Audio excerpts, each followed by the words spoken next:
دوستان سلام، شبتون بخیر، امیدوارم حالتون خوب باشه. امشب میخوایم راجع به یک موضوع خیلی مهم صحبت کنیم. اینکه آیا خطر تجزیه ایران رو تهدید میکنه یا نه. معمولا در پاسخ به این قضیه دو تا جواب کلی و کلیشه‌ای داده میشه. بعد خطر تجزیه ایران رو تهدید میکنه به خاطر اینکه قدرت‌های بزرگ تصمیم گرفتن ایران رو نابود کنن، از عهدنامه ترکمنچای و گلستان به این سو تا بعد قضیه هرات تا بعد بحرین، همیشه دولت‌های بزرگ خواستن که ایران رو تکه تکه کنن. در پاسخ هم گفتن نه، ایران تجزیه نخواهد شد، به خاطر اینکه ما یک ملت بزرگیم و هزاران سال تمدن داریم و به خاطر همین تجزیه نخواهیم شد. هر دو تا جواب به زحمت شاید 5% از کل واقعیت رو پوشش میدن و اکتفا کردن به چنین جواب‌های ما رو از رسیدن به یک فهم و درک درست راجع به این مسئله محروم میکنه. همیشه سعی بر این بوده که ما رو از تجزیه ایران بترسونن. دو تا دلیل کلی هم بیشتر نداشته. یک، منافع سیاسی یک جریان‌هایی که اونها رو مجاب میکرده از طریق تجزیه هراسی حمایت‌هایی رو بخرن یا گسل‌های جانبی رو فعال کنن. در رابطه با تحلیل گسل‌های ایران حتما دو تا ویدیو دارم، حتما اونها رو تماشا کنید، مرتبط با این بحث.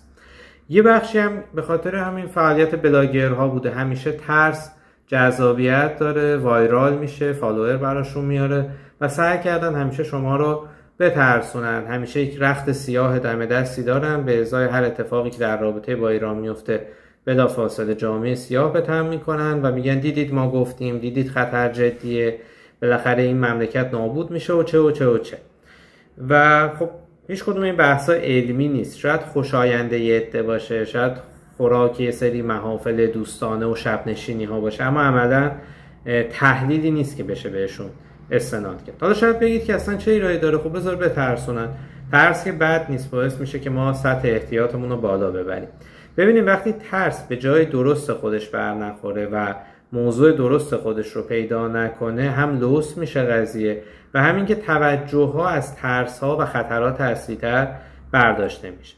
همونطوری که 2-3 ماه پیش عرض کردم توی اینستاگرام، ویدیوش همچنان موجوده که مثلا کریدور ترامپ که از جنوب ارمنستان میگذره نه تنها خطر و تهدیدی برای ایران نیست، بلکه اتفاقا منافع ما رو هم داره پوشش میده.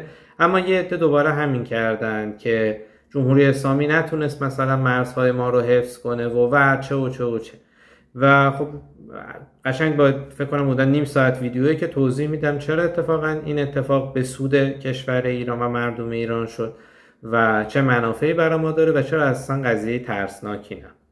موضوع تجزیه هم از همین جنس، یعنی یک ترس واهیه. ترس‌های جدی ما چیه؟ ترس‌های جدی ما بحث‌های زیست محیطی، خشک شدن دریاچه ارومیه است، عقب روی آب دریای مازندران، محدودیت آب‌های شیرین داخلیمون، فرسایش خاک که حتما باید یک نورافکن همیشگی به این مسائل تابونده بشه.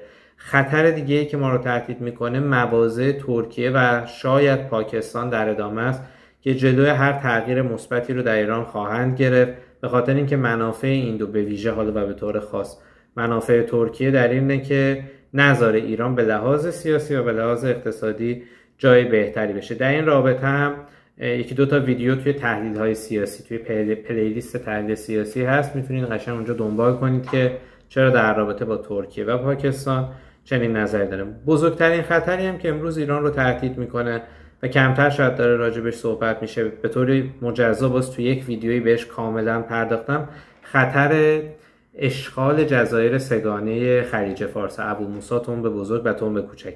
چرا این خطر جدیه و چرا ملموسه و چرا باید اتفاقا به این موضوعات پرداخت و نه تجزیه ایران، توی اون ویدیو کاملا توضیح داده شده. اما به خاطر اینکه دایره دانش خودمون رو کاملتر کنیم، تحلیلمون رو جامع‌تر کنیم راجع به ابعاد مختلف ایران و اتفاقاتی که اون میفته، لازمه که با دلایل منطقی نشون بدیم که چرا بحث تجزیه ایران مهم نیست. شاید بگید خب فرضین گفت قبوله. نه، اساسا اینجوری نمیتونید به قضیه نگاه کنیم. بیایم با هم تحلیل کنیم که چرا تجزیه ایران ناممکنه. یکی از پاسخ‌ها که پاسخ درستیه ولی اعتبار چندانی نداره، کلی مثال نقض از کل دنیا میشه براش پیدا کرد، اونم اینه که ملت‌هایی که تمدن دیرینه و تجربه همزیستی مسالمت‌آمیز طولانی دارن سخت‌تر تجزیه خواهند شد. آنچنان حرف معتبری نیست. اگر چند مثال تایید کننده توی جهان داره، چندین مثال هم هست که این قضیه نقض شده و ملت‌هایی که قرن‌ها کنار هم زندگی کرده بودن، مردمانی که قرن‌ها کنار هم زندگی کرده بودن، به تلاش‌ها و به اتفاقاتی عملاً تن به جدایی و نفاق دادن. وقتی داریم راجع به تجزیه صحبت می‌کنیم چه چیزی میاد تو ذهنمون؟ آیا تجزیه مذهبی مد نظره؟ طبیعتاً نه.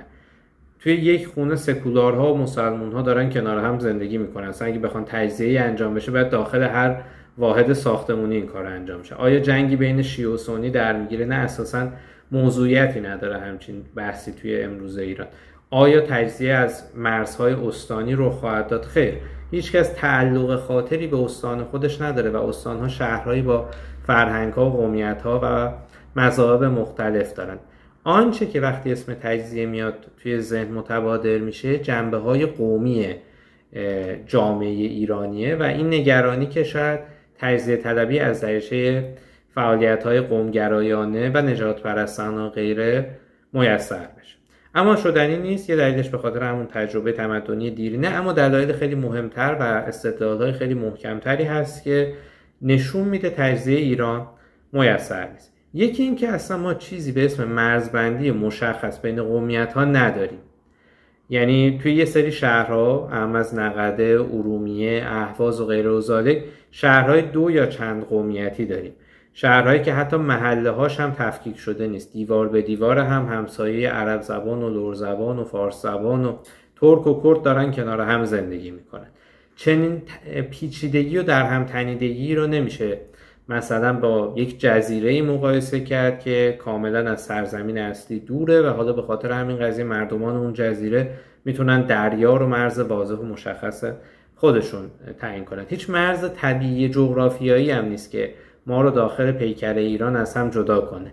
مثلا چه جوری میخوان جدا کنن؟ بگن ساکنین شمال زاینده رود رو بخوایم از ساکنین جنوب زاینده رود جدا کنیم، ساکنین غرب دریاچه ارومیه رو میخوایم از ساکنین شرق دریاچه خشک و نابود شده ارومیه جدا کنیم. به خاطر همین اساسا مرز طبیعی وجود نداره که به واسطه اون بگیم افرادی که اون سمت اون مرز طبیعی قرار دارن خصلت‌های جدایی طلبانه میتونه توی اونها بروز کنه. موضوع بعدی در هم تنیدگی منافع است. ببینید یه جمعیت خیلی خوبی از قومیت‌های ایران توی پایتخت، توی کرج ملک دارن، بیزینس دارن، تجارت دارن و منافع ملموس اقتصادی دارن که در صورت تجزیه آنن این رو از دست میدن. خدمت شما عرضم که به واسطه ارتباطات زناشویی و فامیلی و این در هم تنیدگی بیشتر شده. گرچه طبق نظریه برچسب زنی و اینا که توی حالا پایان‌نامه ارشد کاملا بهش پرداخته بودم، اگر خواستید پی دی افش رو تلگرام بهم پیام بدید براتون ارسال کنم، اونجا نشون دادم گرچه که این ازدواج ها باعث شده که افراد یک لیبلی بگیرن و تمایزهای خودشون رو با سایر قومیت ها بیشتر درک کنن. یعنی فرض کنین یه مثلا پسر کردی با یه دختر آذربایجانی ازدواج کرده، تا قبل از این کرد بودن و ترک بودن اصلا براش موضوعیت نداشته، ولی بعد از ازدواج و دیدن این اختلافات جزئی فرهنگی اینا و مثلا اختلافات زبانی باعث شده که بیشتر به این فکر کنی که بس من یک فرقی دارم، حالا که فرق دارم خودآگاه شدم، مطالباتی هم حتما دارم. گرچه که طبق این نظری برچسب‌زنی میتونه محرک جدایی باشه، اما به خاطر در هم تنیدگی منافعی که به واسطه چنین پیوندهای رخ داده صرف و صلاحی نداره که افراد میل به جدایی داشته باشن، چون قبل از اینکه بخوان کشورشون رو، نقشه کشورشون رو بردارن و با قیچی بیفتن به جونش رو تجزیه کنن، اول باید سند ازدواجشون رو تعیین تکلیف کنن و با قیچی اون رو چند پاره کنن. به خاطر همین هم یکی از موانعیه که تجزیه ایران رو تقریبا ناممکن میکنه. موضوع دیگه بیمیلی کشورهای پیرامونه. گرچه دیر زمانی بوده که کشورهای همسایه بیمیل نبودن که ایران تجزیه بشه، تلاش‌هایی رو هم انجام میدادن، اما الان فضا و اتمسفر دنیا به طور کامل عوض شده. آذربایجان میدونه که اگر بخواد در راستای تجزیه ایران و جدا کردن ترک زبان‌های ایران تلاش بکنه، خودش توسط ترک زبان‌های ایران بلعیده میشه، به لحاظ نسبت جمعیتی، به لحاظ سطح توسعه یافتگی و همین اصلا پایتختش بعد از باکو جابجا بشه، مثلا منتقل بشه به تبریز. به خاطر همین اصلا چنین چیزی برای اونها صرف و صلاح نداره. اونها همین ارتباط از کانال ترامپ به نخجوان و ترکیه بزرگترین و رویایی ترین اهدافشون بود که بهش رسیدن و این ارتباط دوستانه و فرهنگی منافع خیلی بیشتری براشون خواهد داشت تا اینکه بخوام با یک ملتی جنگی رو راه بندازن و نفاقی در بگیره و بقیه مردم ایران لشکرکشی کنن به سمت آذربایجانی که خودش هم حمایت خاص و بزرگی نداره، تو یک گیر افتادگی ژئوپلیتیکی قرار داره، از یه طرفش روسیه، از یه طرفش دریا، از این طرفش ارمنستان. به خاطر همین هیچ وقت همچین نفی نداره. خود ترکیه هم به خاطر اینکه میدونه مسئله کردی که اومده و به شکل حالا قابل قبولی تا حدی حلش کرده و اختلافات رو کنار گذاشته و گروه پژاک رو خلع صدا کرده و فرآیندهای سیاسی رو برای پذیرش اینها توی جامعه سیاسی ترکیه ایجاد کرده، حالا اگه بیاد محرک مسائل قومی توی ایران بشه که بخواد بخشی از این منطقه رو جدا کنه، خود ترکیه هم از این قضیه آسیب خواهد دید. ترکیه کشور کاملا اقتصاد محوره و منافعش اساسا در این نیست که بخواد حالا ایران رو تجزیه کنه. ایرانی که از پایتختش مثلا آنکارا، از شهر اساسیش استانبول هم 2000 کیلومتر فاصله داره، ولی تبعاتش میتونه مرزهای شرقیش رو به طور کامل و راه ورود بخش اعظمی از کالاهایی که از سمت شرق آسیا میاد رو مختل کنه. پس ترکیه هم زینف نیست. عراق در شرایطی نیست که زینف باشه، خودش هم با مسئله اقلیم کردستان دست به گریبانه و دیدیم بعد از اینکه اقلیم کردستان همه پرسی برای استقلال گذاشت، هیچ کشوری تو دنیا به رسمیت نشناختش و عملا خود کردها هم فهمیدن که بعد از مسئله استقلال صرف نظر کنن. عدم دسترسی به آبهای آزاد هم از جمله دلایلشه. کشورهای عربی حاشیه جنوب خلیج فارس هم دنبال تنش و درگیری نیستن، رشد اقتصادی اونها در گروه ثبات در منطقه است. اگر بخوان دست اندازی توی منطقه خوزستان انجام بدن و غیره، قطعا خودشون آسیب‌های جبران ناپذیری خواهند دید. به خاطر این کشورهای اطراف ما همچین دغدغه‌ای دیگه ندارن. شاید دیر زمانی توی ذهن رهبرانشون گذشته در واکنش به مثلا مبلغین مذهبی ما که میرفتن اونور سعی میکردن مثلا جذبی انجام بدن، اونا هم به واکنش مثلا پذیرای گروه‌های جدایی طلب بودن، اما الان میبینیم که اصلا جایگاهی نداره. حتی در رابطه با ابرقدرت ها هم این بیمیلی رو میبینیم. بله روسیه خائنه، نمیدونم انگلستان همیشه اومده برای تجزیه ایران قدم برداشته، به آمریکا هم اعتبار و اعتمادی نیست و غیره. مسئله اینه که توی این دنیایی که داریم زندگی میکنیم هم این قضیه دیگه تا حد خیلی معناداری رنگ باخته. روسیه که اساسا نفی از جدایی ایران نمیبره، اگر قرار بود نفی بره بعد از جدایی نمیدونم منطقه تبرستان و گیلان و اینا نفت میبرد و خیلی براش نداره توی این شرایط. برای آمریکا و کشورهایی هم که به نوعی وارد کننده نفت هستن، بحران در منطقه خلیج فارس براشون به شدت آسیب‌زا، پس اونها هم نمیخوان با به بحران کشیده شدن کشور ایران جریان صادرات نفت به دنیا مختل بشه. چین هم به عنوان یک مصرف کننده طبیعتاً چنین نفی رو نمیبینه. به خاطر همین میگم فضای دیگه تجزیه کردن و تجزیه شدن نیست. یه مقاله‌ای بنده داشتم به سال 1386، فدرالیسم شاه کلیدی در دست قدرت‌های حاکم بر دنیا. توی اون مقاله اومدم نشون دادم که چطور توی یک موضوع مشخص دو تا موضوع متضاد گرفته میشه. روسیه از جدایی طلبی اهالی اوستیای جنوبی و آبخازیا توی گرجستان حمایت میکرد، حمایت نظامی کرد، ورود کرد، جنگی در گرفت. در عوض آمریکا از حاکمیت ملی گرجستان، تمامیت ارضیش دوره ساکاشویلی بود، دفاع میکرد. همون زمان یعنی به فاصله شاید بتونیم بگیم چند هفته، آمریکا مدافع استقلال کوزوو از صربستان و مونتنگرو بود، اما روس‌ها برعکس میگفتن نباید تمامیت ارضی حفظ شه و اینها. این فدرالیزه کردن عملاً یک کلیدی بود دست کشورهای قدرتمند دنیا که هر وقت خواستن این پیچ رو سفت یا این پیچ رو شل کنن. یه همچین ذهنیتی بوده. گفتمان فدرال خواه هم توی ایران یک زمانی خریدارانی داشت. خیلی ساده بگم شاید باور نکنید، کلمه یکم شیک فدرالیسم، یعنی خوش تلفظه. یه سری آدم نادان و ابله هم خب پذیراش بودن و فکر میکردن اگه اینو بگم باسواد جلوه میکنن.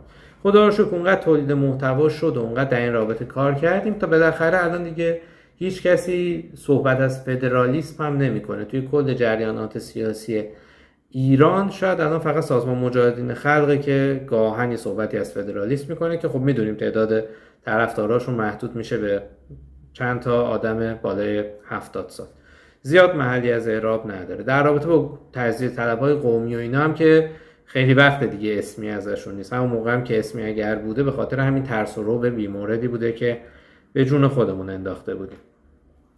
عدم وجود بازیگر معتبر. ببینید شما الان در رابطه با کنشگران سیاسی ایران، اعضای هیئت حاکمه، اپوزیسیون، وقتی که فکر میکنین یه سری اسم شاخص به ذهنتون میاد دیگه. کار ندارم آدمای خوبی ان یا آدمای بدی ان، شاخصن، وزنن. یعنی میتونم به عنوان مثلا رهبر یک کشور، رئیس جمهور، نخست وزیر یک کشور ازشون یاد کرد. اما تو کل رهبران قومی حتی یک اسم در حد 1/10 این چهره ها نداریم. قبلتر داشتیم، قبلتر چهرهایی بوده، حالا نمیخوام اسم بیارم که بعدا میگن اونها که تجزیه طلب نبودن و فلان و اینا، ولی آدمایی تو قد و قواره قاسملو یک زمانی رهبری جریانات قومی رو داشته، توی منطقه آذربایجان پیشه‌وری وجود داشته. الان حتی 1/100 اینها رو هم نداریم. بحث‌های فسادهای اخلاقی، فسادهای مالی و غیر و ذالک، هیچ نوع محبوبیتی برای اینها باقی نگذاشته دیگه. مثلا شاخص‌ترینش که به لطف BBC و این شبکه‌های ماهواره‌ای خیلی برجسته شد عبدالله معتدیه که دیگه حالا کمونیسته دیگه فوش برتر از این پیدا نکردم بهش بدم. اینه که جای نگرانی هم نداریم رو اونور رو هیچ کدوم از این رهبران قومی هیچ سرمایه گذاری نشده، توی بدنه جامعه ایران هیچ شناخته شدگی و هیچ محبوبیتی ندارن. توی همون مناطق قومیت نشین هم کمتر کسی اسم اینا رو میشناسه و کمتر به نیکی ازشون یاد میشه. کانال جوناستیوی که دیگه داره خاک میخوره و محبوبیتی نداره. قبلتر ولی اینجوری نبود، یه فراخوان جوناستیوی با مثلا حضور گسترده معترضین مثلا توی شهر تبریز و ارومیه همراه میشد. اما الان میبینیم دیگه فراخوانشون حتی مثلا با حضور 5 نفر و 10 نفر هم برگزار نمیشه. اینه که هیچ اقبالی دیگه بهشون نیست. دلایل متعددی هم داره این حس همبستگی توی اتفاقاتی مثل انقلاب مهسا و غیره بیشتر خودشون نشون داد و اصلا اتمسفر دنیا، فضای دنیا داره به سمت یک گلوبالیسمی حرکت میکنه که همون آدمایی که قبلتر دغدغه قومی داشتن به خاطر این گسترش اینترنت، شبکه‌های اجتماعی و پیوندهایی که ایجاد کرده اساسا دیگه حتی ایرانی بودن رو هم برای خودشون کم میدونن و مایلن شهروند جهانی دیده بشن، نه اینکه حالا به خاطر یک زبان مادری یا قومیت بچه ممیزه‌ای برای خودشون تعیین کنن و جدا شن. دنیا عوض شده، یعنی شاید خیلی هم به تلاش‌های نیروهای ملی نبوده که این اتفاقات افتاده. واقعا اتمسفر جهان تغییر کرده و خب به سود اون کسایی که خواهان تداوم یکپارچگی کشور ایران بودن. محدودیت‌های جغرافیایی میگم اگر قرار بر این باشه که این مناطق بخوان جداشن یا محاصره میشن بین یه سری کشور معارض که باهاشون مشکل داره، مثلا فرض کن کردستان بخواد جداش با عراق و ترکیه و مابقی ایران قراره سر جنگ داشته باشه، دسترسی به آبهای آزاد نداشته باشه و عملا ره به جایی نتونه ببره. یا مثلا حالا در سایر مناطق ایران هم همین قضیه است. فرض کنید منطقه ترکمن صحرا مثلا بخواد جدا بشه، مثلا چه اتفاق بزرگیه، مثلا هم مرز شدن با کشور ترکمنستان به لحاظ جغرافیایی چه آورده‌ای داره. اینه که بعد بحث منابع زیرزمینی، هیچ کدوم از نواحی ایران به تنهایی اون خودکفایی رو نداره و به نفعشونه که در پیوند با بقیه زندگی کنن. حتی خوزستان به عنوان پرآبترین و مثلا ارزنده ترین خاک این مملکت هم سرچشمه آبهاش از مناطق بالایی داره میاد، از بالادستی میاد که عمدتاً لر زبان و لر نشین هستن و اگر قرار باشه این اختلاف لر عرب هم اونجا برجسته بشه برای تامین آب شیرینش احتمالاً شرایط مناطق جنوبی خوزستان یه چیزی مشابه کویت بشه. به خاطر همین زیاد نباید به این بحثا بها داد. یه واقعیت دیگه هم که میطلبه مفصل‌تر صحبت کنیم که اولم اشاره کردم، تصنعی بودن، مصنوعی بودن خطر تجزیه در ایران بود. یعنی جریاناتی حالا به طور مشخص‌تر مثلا تو ایران جریان اصلاح طلب به رهبری محمد خاتمی بر این بودن که با برجسته کردن این اختلاف‌ها، با پیشنهاد گزینه فدرالیسم دائما یک شکاف مصنوعی ایجاد کنن. میگم حتما اون ویدیوی گسل‌های اجتماعی رو توی تحلیل اجتماعی ببینید که الان اصلی ترین گسل‌ها کجاست، اصلی ترین لرزه ها کجا ممکنه توی جامعه ایرانی رخ بده و اینا به خاطر اینکه جلوی اون لرزه ها رو بگیرن، گسل‌های متقاطعی مثل گسل قومیتی بحث فدرالیست رو پیش میکشیدن و ذهن‌ها به نوعی منحرف میشد به این سمت. واقعیتش اینه، میگم سیگنال هایی که دیدیم مثلا توی انقلاب مهسا و همبستگی ملی که بود، تغییر رویه های بین المللی، دسترسی های بهتر به اینترنت و شبکه های اجتماعی، عدم منافع و ذی‌نفع بودن کشورهای همسایه، قدرت های بین المللی باعث میشه که دیگه آنچنان خطر تجزیه نشه صرف با کلام و با ترسوندن و اینها روبی به دلها انداخت. اینه که اساسا میشه ازش دیگه صرف نظر کرد. قبلتر توی پستی توی 3-4 ماه گذشته نوشته بودم ایران قطعا تجزیه نخواهد شد رو خیلی کامنت گذاشته بودن رو چه استدلالی میگی؟ نمیشه که فقط با نوشتن 4 خط در این رابطه قضیه رو تشریح کرد. این دلایل رو امیدوارم از بنده بپذیرید. میتونید موافق باشید، میتونید مخالف باشید. احتمالا مواردی بوده شاید از چشم بنده افتاده، شما میتونید توی کامنت ها به تکمیل این بحث به بنده یاری برسونید. سپاسگزارم از وقتی که گذاشتید. زنده باد آزادی، پاینده ایران. مرسی.